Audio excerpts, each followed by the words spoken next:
Hello, my name is Mara Benjamin. I have the privilege of being the curator of your Erland Lee Museum home. And I'm joined by members of the Erland Lee Museum Committee here as my panelists. So tonight is a very special night. I am incredibly honored to be welcoming all of you to the 125th anniversary of the Women's Institute.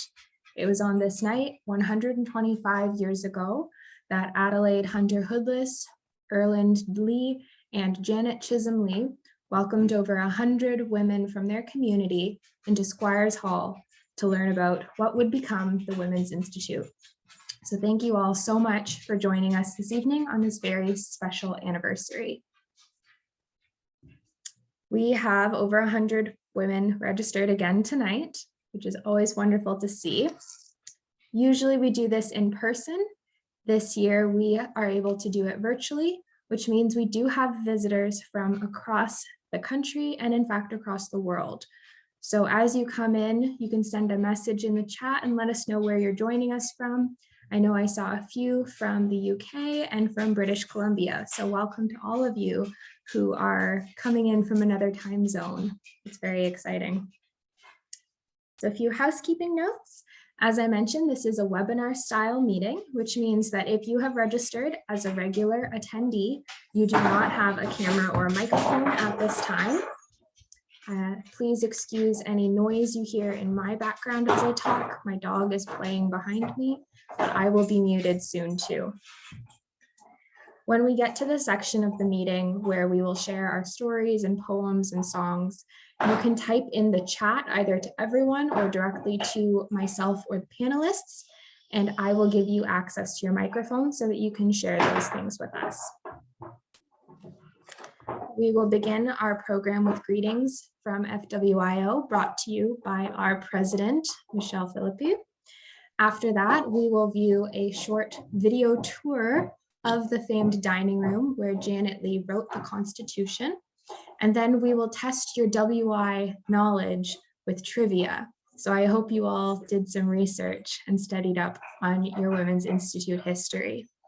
At the very end, that's when we'll have an opportunity to share our fun stories and songs and poems and the things that we like to do in person that now we are doing virtually. If there are any questions during the meeting from our attendees, please feel free to put them in the chat, either directed to me or to everyone, and I will get back to you as soon as I can.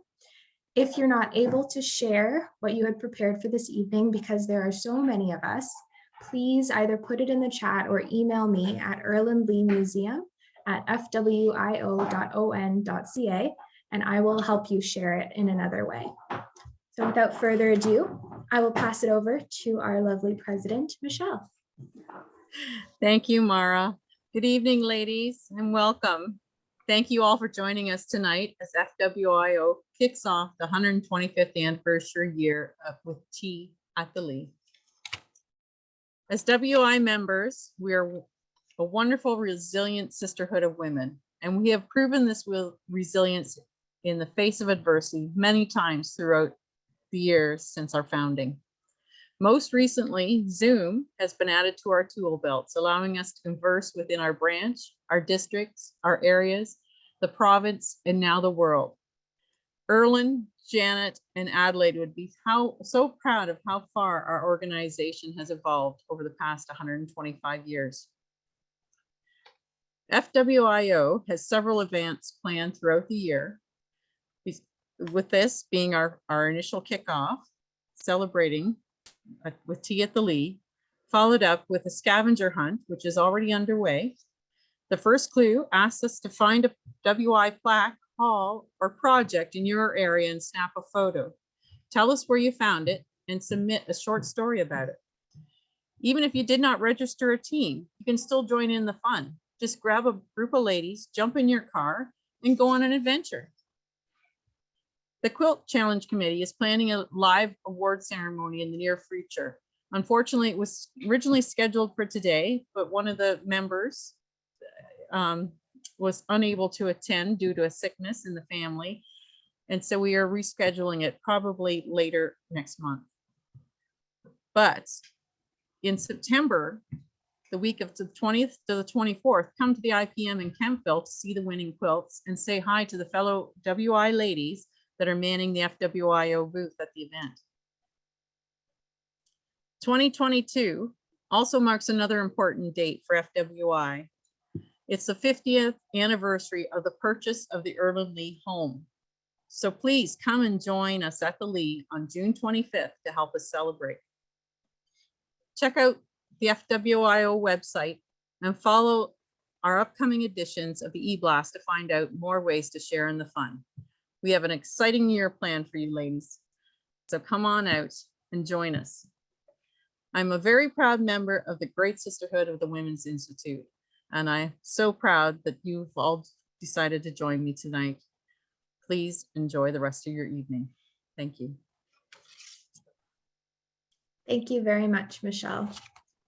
Now I will be sharing my screen to show you the video tour that Alyssa Gamore put together during her time as curator at the Lee, and we will take a look at the dining room. The dining room of the Erland Lee Museum Home is of incredible significance to the Women's Institutes. It was at this very table that Janet Lee hand-penned the Constitution and bylaws of this organization in 1897. This sideboard had been in the Lee family for years, and by happenstance, it was made by Adelaide Hoodless's father-in-law. Who could have ever predicted the connection the Hoodless and Lee families would have in the future?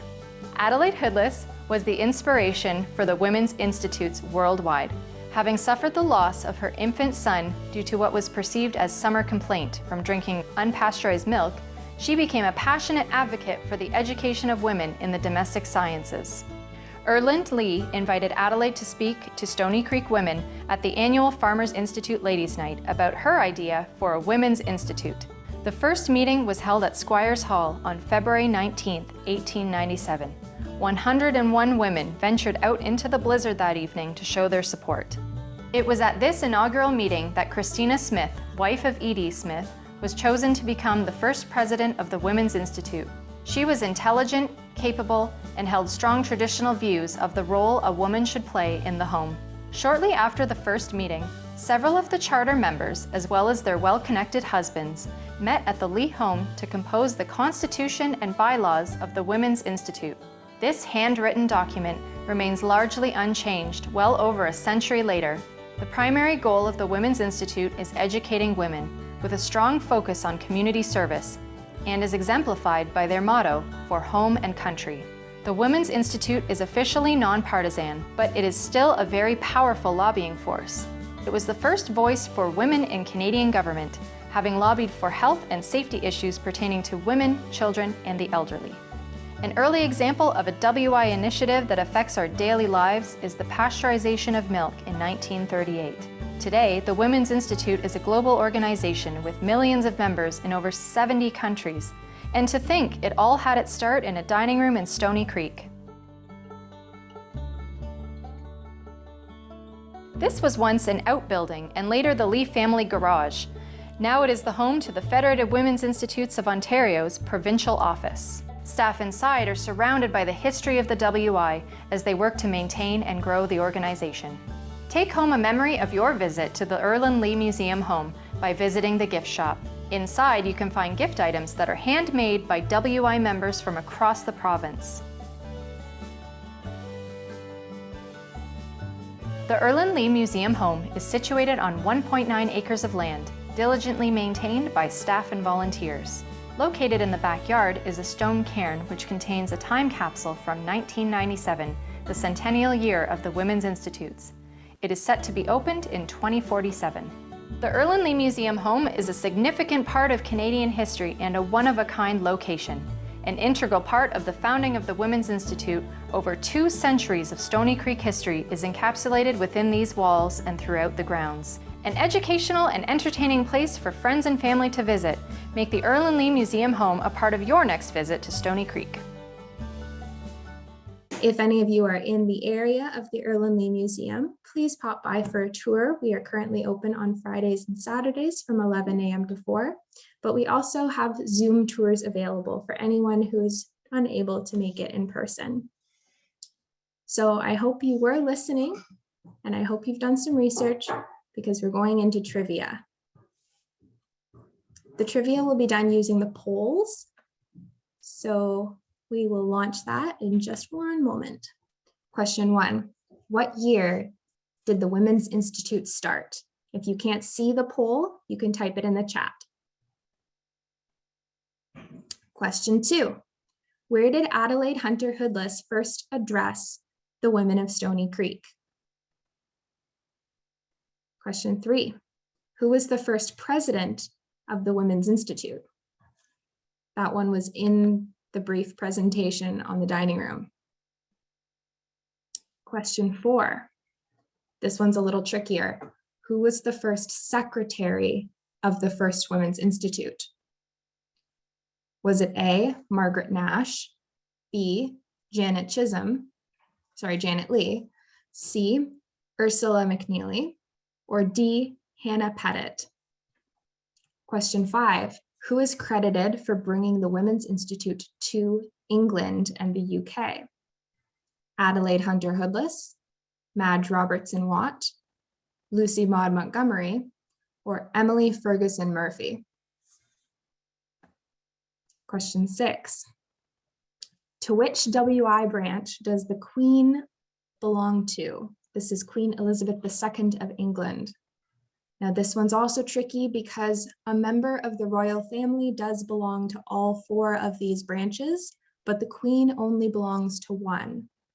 Is she a member of Bagshot WI, Tetbury, Sandringham, or Anmere? Question 7, in what year was the Federated Women's Institutes of Ontario incorporated? Not what year did it start, what year was it incorporated?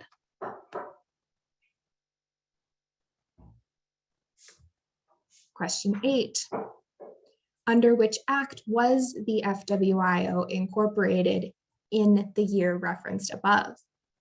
Was it the Agricultural Associations Act, the Tourism Act, the Not-for-Profit Act, or the Education Act? And question 9, it's not as important perhaps to our history, but it is a fun one. The song When You and I Were Young, Maggie was written for this historic figure, which was covered in FWIO's 2020 Extraordinary Women series, and shares her name with a Women's Institute branch in the Southern Ontario area. Was it A, Margaret Nash, B, Margaret Watt, C, Margaret Johnson, or D, FWIC President Margaret Beyle? So now that we've gone through all of the questions, would you like to hear the answers? It looks like most of you did very well on this trivia. Answer to number 1, what year did the WI start, was 1897, 125 years ago today. The place that Adelaide first addressed the women of Stony Creek was called Squires Hall. Squires Hall has since burned down, and a Tim Hortons was built on its place, but that is also vacant now, so who knows what will come next in the space of Squires Hall. The answer to number 3, who was the first president of the Women's Institute? The answer was Christina Armstrong Smith. Many of you did get that one right, and it is a little trickier. The very tricky one, who was the first secretary of the Women's Institute? The answer is Margaret Nash. Many people think it was Janet Lee, but if you look in the original Constitution and Minute books from 1897, which is available on our virtual archives, it does state that Margaret Nash was the first secretary of the Women's Institute. So good on the 33% of you that got that right. That was very tricky.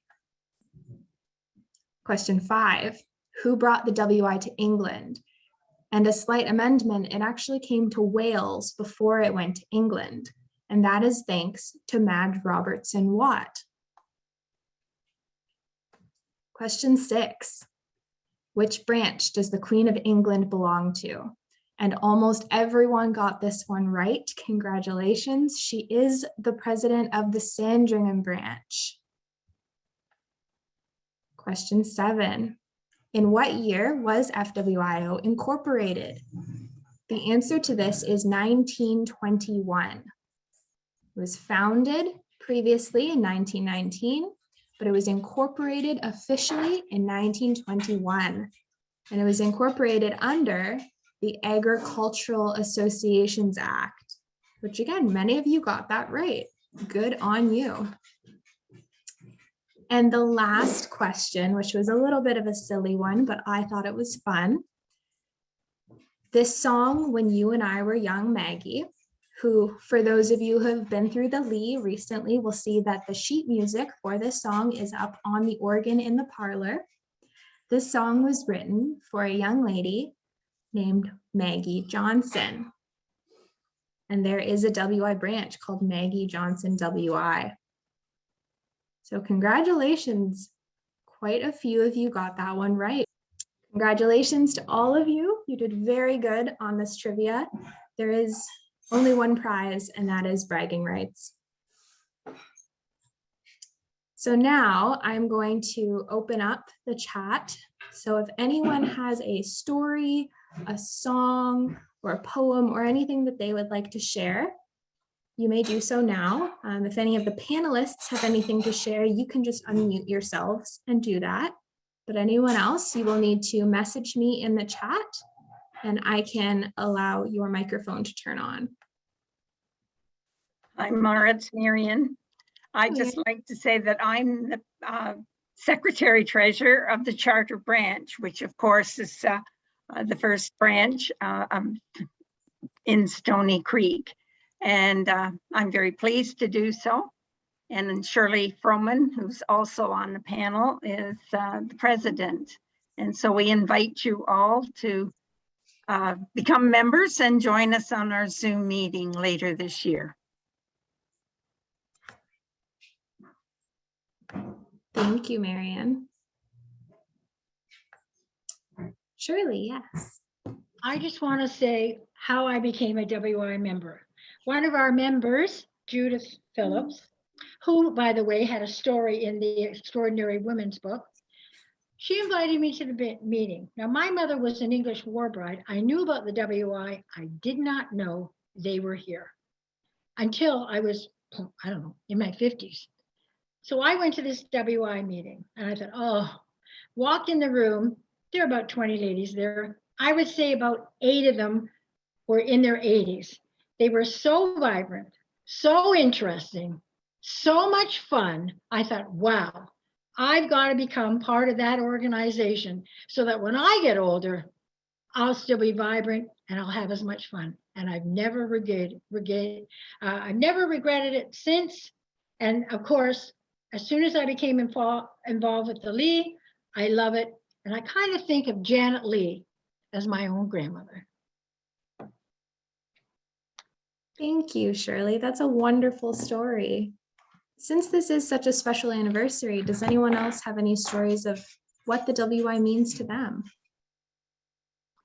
I don't see anyone in the chat asking to come on, but Michelle, I'm sorry to put you on the spot, but I wondered if you could speak a bit to the fact that several generations of your family are part of the WI. I believe I met your daughter a few years ago.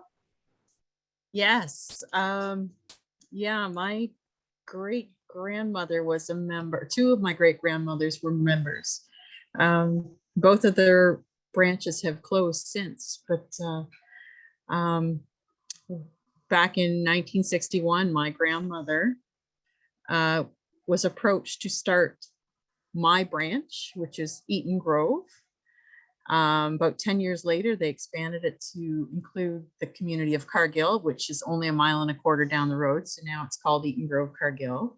But she was a charter member. And before she became a member, she asked her mother, you know, was this a good idea? And of course, her mother pushed her and said, of course, this is your opportunity to get out and meet the neighborhood, share some time, get to know, get to know what other people are doing and how they're, educate themselves. And when my mother and her sisters were old enough. They started attending, and funnily enough, my mother's not sure when she actually joined, because she attended as a, you know, in her early motherhood, in her early 20s, and then at some point in the early 70s she actually became a member, but she doesn't know when that was. So then of course it was just, I kind of joke, I've been a member for over 30 years myself, and I've been attending for over 50, and I'm not telling you how many exactly over 50, but yes, because I went as a baby and I've attended since little, and I've always been a part of the organization.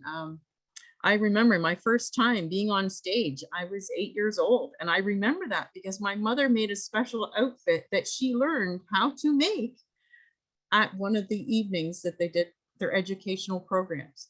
So I know I was 8 years old because I was in grade 2 when I worked, and I remember getting up on stage and being so proud, standing with my branch and singing. We were the entertainment that evening, and I sang along with them, and I'm sure I belted it out and didn't hit a note, but anyway, it was fun. It was fun. And from there, I, you know, joined in going, we quite often would do fundraisers by going to an auction sale, and we'd be the lunch booth, which I'm sure lots of other organizations have done the same. And nobody liked counting money, and I was good at math when I was a kid, so I always got on the money end of things. Ooh. So yeah, I've been a part of WI as long as I can remember, and you know, sitting little as a toddler, I can remember sitting at their feet, you know, and just listening and just being so excited about the things they were learning and teaching and sharing with each other. And it's just, it's in my blood almost, you know, and I'm sure there's other ladies out there. And I know there's lots of people in my own district that can attest to the fact that I raised my children the same way. They came with me to the meetings. Lots of times they would be passed out on the floor, and I'd go up and say something at the front of the room and come back. And when the meeting was all over, I'd pack up my kids, go to leave, and I'd have people meet me at the door saying, we didn't even know they were here. So they just, you know, they just got along and learned to be a part of the meeting. And so all three of my daughters are members. And so I'm proud to say that they are 5th generation members of our organization. And I hope it's around for a long time to come. And thanks for putting me on the spot like that, Mara. Anytime, Michelle. Thank you for sharing. We have a few other people in the chat that would like to share. It looks like we've got Evelyn Peck. Are you there, Evelyn? Yes, I am. Can you hear me? I can. Okay. I just want, when I was listening to Michelle, I was thinking about when I was the secretary treasurer for Trent Valley area. And so I got the secretary treasurer's books. And of course, I read through a lot of the minutes. And back in, I think in the 30s, there were minutes of an area convention. And this would have been before my husband's parents were married. And of course, my parents too. But 3 of the people, the signatures on the roll, one was my grandmother, my mother's mother, and both my husband's grandmothers, his mother's mother and his father's mother. And this was before they were, his parents were married. They probably knew each other, but it was great to see their signatures there, and it just pleased me. That's really wonderful, Evelyn. Thank you so much for sharing with us. We've got Catherine Fremont wrote something down that I will read out.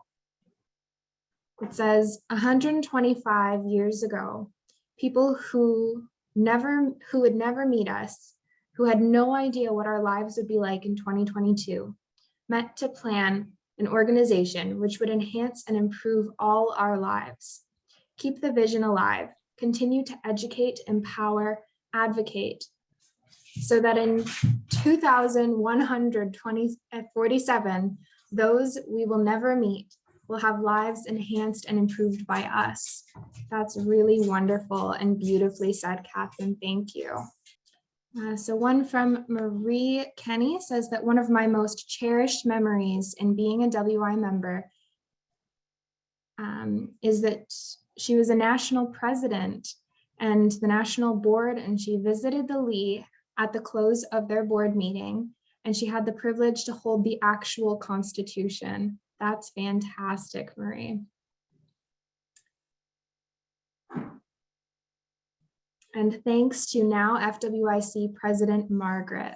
I do think Margaret is here. I know she was registered, but I hope you don't mind, Margaret, that I used your name in the trivia question. It just worked out perfectly.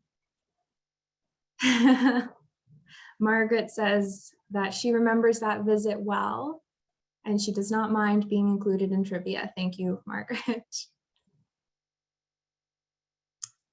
And then we have one from Sue Richardson, who says, fortunately, about 4 years ago, she had the opportunity to help with an archaeology dig at the Lee Museum, and then moved to Troy 2 years ago, and in 2021 became a member of the Troy Women's Institute. That's wonderful.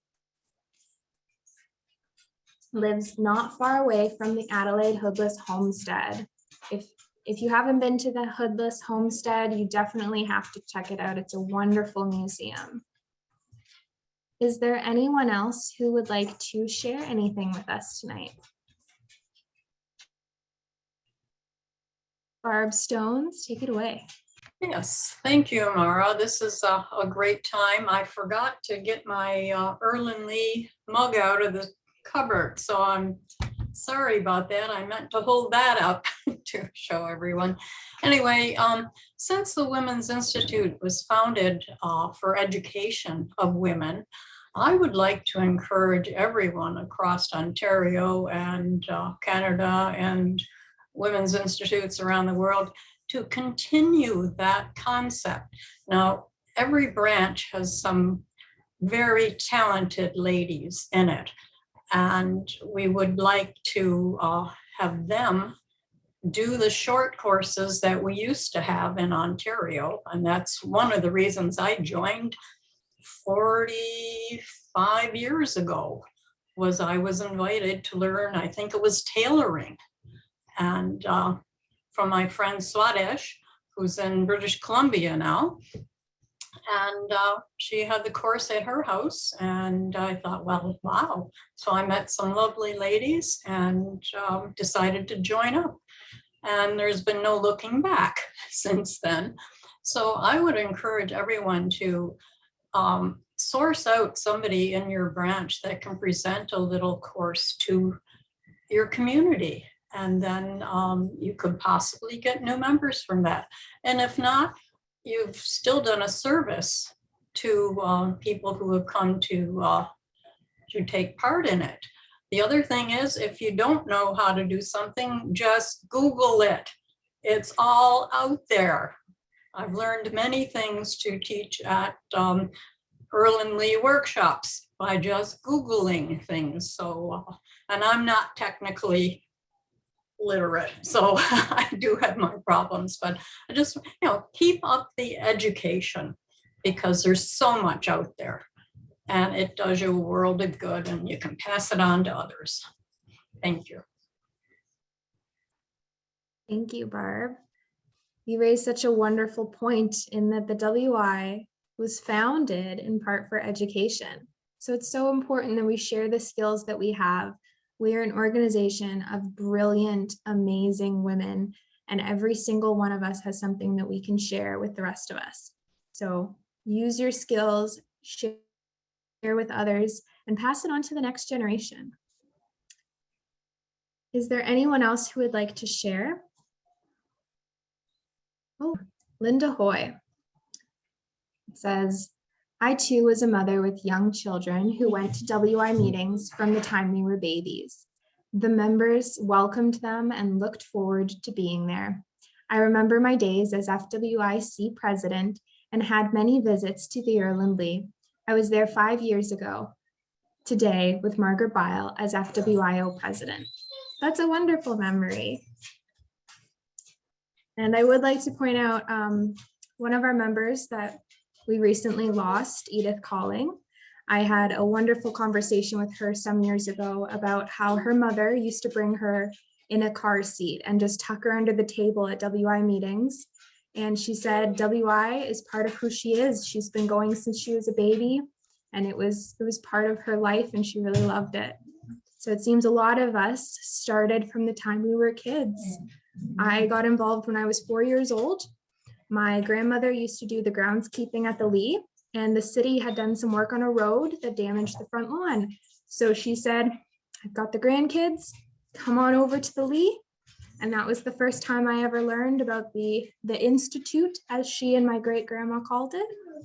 And now I'm here getting to work at the Women's Institute Museum. So like many of you, it's a family affair, it's a love affair, and I'm so pleased that I get to serve you all at your museum. Now, if there are no other stories, I would invite you all to raise your glass of tea, coffee, wine, what have you. And I would like to propose a toast to 125 years of the Women's Institute. To the Women's Institute. And I have been asked to make one short announcement during tonight's meeting. You should have all gotten an email from the FWIO office if you are in Ontario. If you are one of our friends from further afield, disregard this message. But you should have gotten an email regarding a membership related survey. I've been asked by the office to please remind you to do your survey because your voice counts and we want to make sure that it is heard. So get those surveys in as soon as possible, please. We have another message from Fran Farrell. It says, I have to thank my mother-in-law for bringing me to WI. I think it was a campaign to get all the younger women in the neighborhood to join our Purple Grove WI. We raised our babies and passed them around the room. They grew up at WI meetings and parties, a terrific education for leadership training, as I was privileged to serve at branch, district, and area and provincial levels. Congrats, 125th. How many members are online tonight? We have 102 members with us at this time, which is wonderful. That's one more than that first meeting according to our records. So I surely hope the next year we have even more. That would be wonderful. And I thank you all so much for joining us this evening. It was such a pleasure to be able to celebrate WI with all of you. And with that, I believe that brings us to a close. Unless anyone else would like to share anything with the group, I will say good night. And thank you all so much for bringing in 125 years of Women's Institute together. Good night, everyone.